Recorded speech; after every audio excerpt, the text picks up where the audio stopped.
Hello दोस्तों, आज आपका स्वागत है एक नई वीडियो में जिसमें हम बात करने वाले हैं EBS। AWS का एक स्टोरेज सिस्टम होता है EBS। चलिए उसके बारे में बात करते हैं। तो EBS का full form AWS elastic block storage होता है। तो ये एक तरीके का फास्ट स्टोरेज होता है जो कि कोई भी हम जब इंस्टेंस बनाते हैं, जैसे कि EC2 इंस्टेंस अगर आपको पता होगा, तो EC2 instance just like VPS virtual private server या एक तरीके से कह सकते हैं वर्चुअल पीसी होता है। केवल हम VM कह सकते हैं, वर्चुअल मशीन कह लीजिए। तो हम जब भी कोई VM या EC2 इंस्टेंस बनाते हैं तो उस समय क्या होता है कि EC2 इंस्टेंस के लिए जो भी स्टोरेज रिक्वायर्ड होता है वो स्टोरेज कहीं तो सेव होता होगा ना। तो वो स्टोरेज हम जो बाय डिफ़ॉल्ट बन के आता है वो बनता है EBS में। EBS जो होता है ये लॉक्ड होता है किसके साथ? ये लॉक्ड होता है अवेलेबिलिटी जोन के साथ। अवेलेबिलिटी जोन के साथ ही क्या होता है? लॉक्ड होता है। तो इसके फीचर्स क्या क्या हैं वो देखते हैं। ये जो स्टोरेज है ये EC2 के साथ अटैच होके आता है। इसमें दो कंडीशन है। जब जो EC2 हम बनाते हैं वो EC2 इंस्टेंस अगर टर्मिनेट हो जाता है तो भी ये ब्लॉक एक्टिव रह सकता है। We can keep it for another EC2 instance. तो अगर हमें एक ही ब्लॉक के साथ दूसरे EC2 को इंस्टेंस को अटैच करना हो तो डायरेक्ट तो नहीं कर सकते, बट एक के साथ ही अटैच होगा एक बार में। तो जब अगर एक EC2 इंस्टेंस अगर डिलीट हो जाता है या स्टॉप हो जाता है तो उस केस में हम उस ब्लॉक स्टोरेज को दूसरी जगह यूज़ कर सकते हैं। लेकिन जो दूसरी जगह हम यूज़ कर रहे हैं वो दूसरा EC2 instance same availability zone में होना चाहिए, उसी अवेलेबिलिटी जोन में। अगर ये किसी दूसरे अवेलेबिलिटी जोन में होता है EC2 इंस्टेंस तो हम दूसरे अवेलेबिलिटी जोन से किसी दूसरे इंस्टेंस अवेलेबिलिटी जोन के स्टोरेज को कनेक्ट नहीं कर सकते।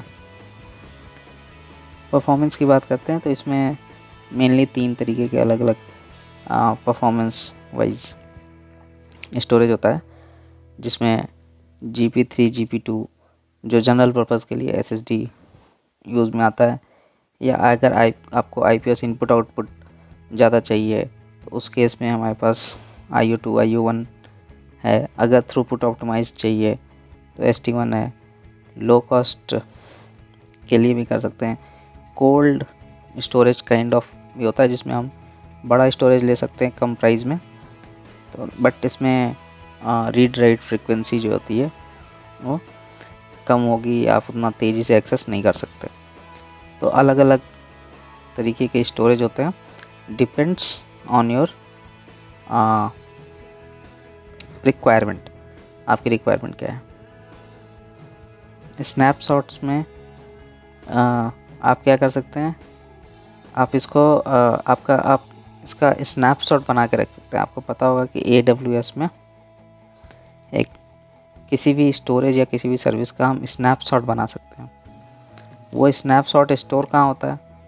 अगर आप किसी भी स्टोरेज का स्नैपशॉट बनाएंगे तो वो स्नैपशॉट भी कहीं ना कहीं स्टोर होगा ऑब्वियसली, क्योंकि वो भी एक तरीके का मेमोरी होगा। तो वो स्नैपशॉट स्टोर होता है आपके S3 में।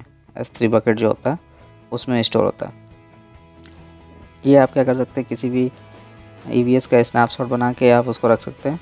ये कहाँ कहाँ काम आ सकता है? डेटा प्रोटेक्शन में या डिजास्टर रिकवरी में, या इसके अलावा जैसे कि अगर आपको एक आपने EBS बनाया, आपके पास एक EBS है जो कि अवेलेबिलिटी जोन 1 में है।